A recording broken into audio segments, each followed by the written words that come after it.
What's up mga mananap natin karon guys sa DCC goes to middle yin.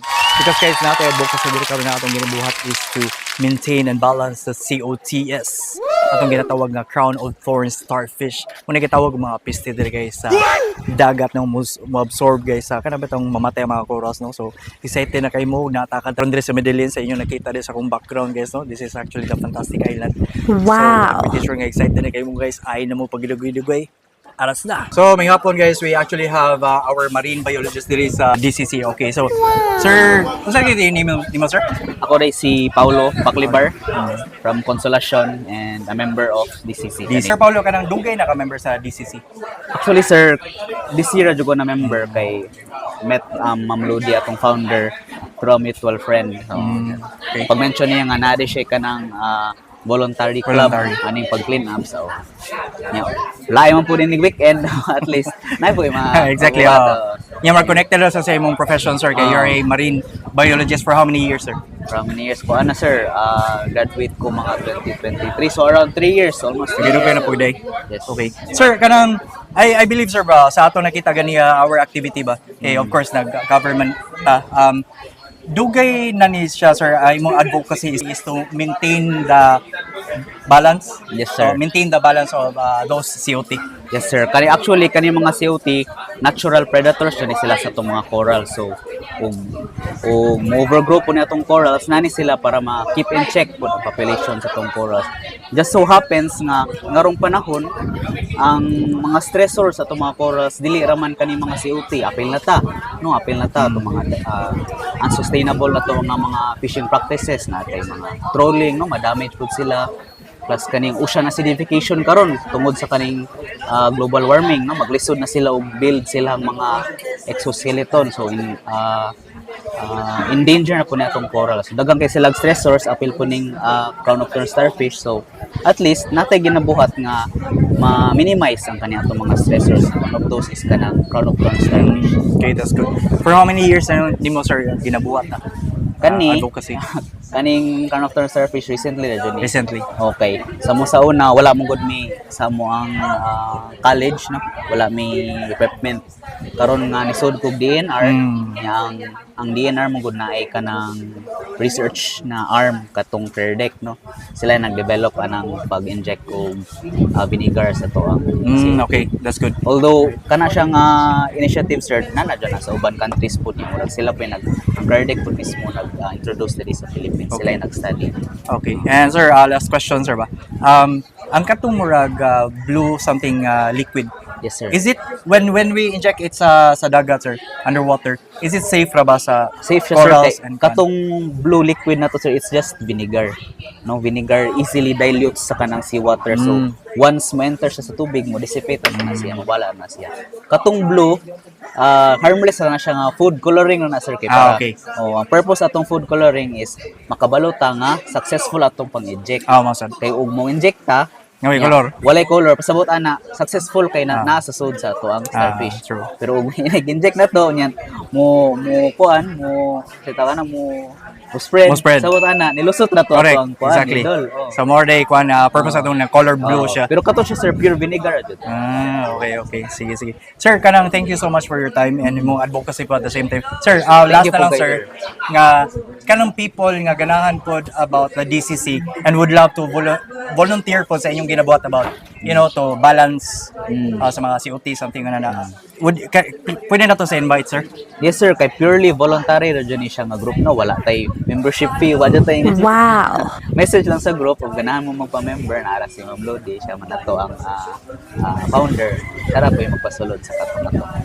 Anyone with a passion to do so coastal cleanup kani atong coastal ay kani atong cots removal atong cots monitoring anyone can join so long as diver pod and now sa name divers dive and clean up club. Karin mo dre guys sa Middle Fantastic Island. Actually, this is my first time, no? So, comment below if nakarin mo. Kumusta man yung experience so far, guys? So, ari lang naman may maniog to. Huwag ganun pagkain. Okay kayo. Tingnan may with view and everything nice. Huwag lang may hangin. Pak! Gutom naman.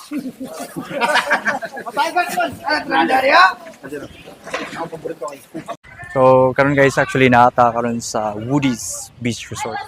Diri lang naman ta magkuhan overnight. Mao na siya nindot yo. So excited naman tanan. Kung ano yung kanindot sa DCC guys, because naman sila community of mga divers, and then malimpyo po nila sila tuwan. Kaya pa mga dagat, nga na. So excited na tanan. Dili po ito mag-dinner guys. Tatangan na to guys ang sumusunod nga adventure. Room tour dito guys. So muna siya katong entrance iba ganiya. Yeah, so ta sa resort. Yeah, mara siya swimming pool, meron kay mga rooms. Yeah, pa tagko kay internet sa ko kay ng rooms sila guys no. Yeah, pipila ra mi kabo. Actually, I'm not sure kung pilang room rate nila dali but siguro pwede nyo i-check sa ilang Facebook page. So namin sa room 1 sa kadako mo room guys. Gusto kang irikon. Ngayon kada kong room. Kung meron duhang bike piloton kang Hillary. Naligo. Kung nilari akong di ko higda. Ito si Mike sa ikaduha. Nabay katulong pagkanti na siya. O diba? Okay kayo. Gusto kang irikon. Niya, ang TV, wala ikwenta. Diba? Ibandar. Di yung kibaw sa mga pagandar. Goto mo naman tanan. Padoon na may lunch. Actually, pabot na lang din may maluto. Ang pagkaon siya. Actually guys, natay bag-o diri nga member sa DCC. It's Emma. Emma from UK. Yes, Yeah. How are you? And who invited you here in DCC? I am great. I found DCC on Facebook. I messaged Ludi, and then it went from there. Wow. So yeah, so I'm very happy because I'm a marine conservationist. So I'm actually a marine ecologist, which I study the relationship between the animals and the environment. So I was feeling a little bit frustrated because I can't do any really marine conservation. And then I found the club, and it's great because my favorite thing of diving is cleaning up the trash. That is my favorite thing because it makes the marine environment so much more healthy for the fish, and it makes the marine environment better for divers as well. But it's most important for the marine ecosystem to be nice and tidy. Right. So no wonder you came and joined DCC. Yes, so this I'm is very actually happy. your first time. Yes, this is my So first how time. was it so far? It's awesome. It's like, Nice, yay, yeah. I'm doing something really positive. I know crown of thorns, they're beautiful starfish, but when there's too many, it's just destroying the reef. So True. it's like, got to euthanize them or the coral suffers. True. Yeah. So it's okay if there's a few, but when you've got like as many as you had today, that was just like crazy. I've never seen so many crown of thorns. Right. Okay. You know. So that's good thing you became part of DCC because that is actually your passion. We're Yes. happy that you became part. And yeah, just one more thing. Can you please tell those people that who would love also to join this DCC with the same heart with yours? Yes, Can you please tell them? join, come and help, be a part of this great movement. You know, and do something very positive and spreading the word. You know, if you're not aware, as also you can't care. So we've got to educate people. You know, the marine environment is so important, and so it's up to us because they can't. So it's up to us to look after the marine environment. So yeah, please come and join us. Thank you so much for your time. So, unsa man yung kasulti guys sa atong balancing, atong ecosystem, sa atong DCC goes to Medellin. Do you have any questions guys or comments? Please comment below. O gayo sa kalimot guys, so also follow and like DCC guys. And also, ayaw sa kalimot of course, no, sa atong mga to like and follow all of my social media accounts, JmTMindset. Ayaw na pagdugay-dugay. Arat na!